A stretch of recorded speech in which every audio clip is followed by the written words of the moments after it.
flights under the warbird zone of the NAC fleet from 1947 onwards.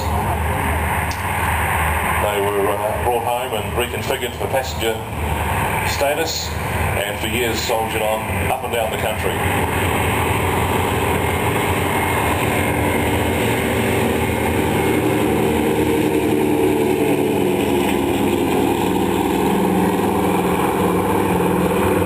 Some were even used as crop dusters up on the North Island there.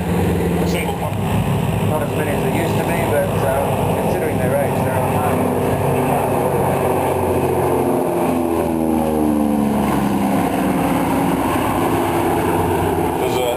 Example of the Northern Hemisphere called Dougie, this one. Just a wonderful, majestic old lady of the skies.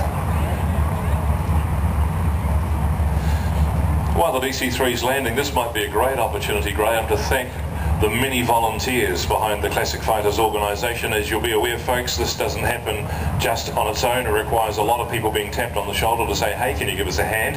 And an astonishing number of people have put aside their Easter commitments to help you run the event here. Absolutely. We could not do this without the number of people who ask the question, what can I do to help? No one says, what can I make out of this? They all say, what can I do to help? And then they say, what more can I do to help? And it's just the most remarkable thing, and very gratifying, restores your faith in human nature.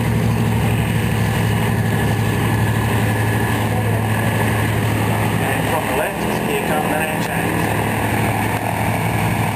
You've got these very, very proud people associated with this photo. They work so hard to keep the airplane operational, keep it alive, and keep it operating with the number of flights needed to keep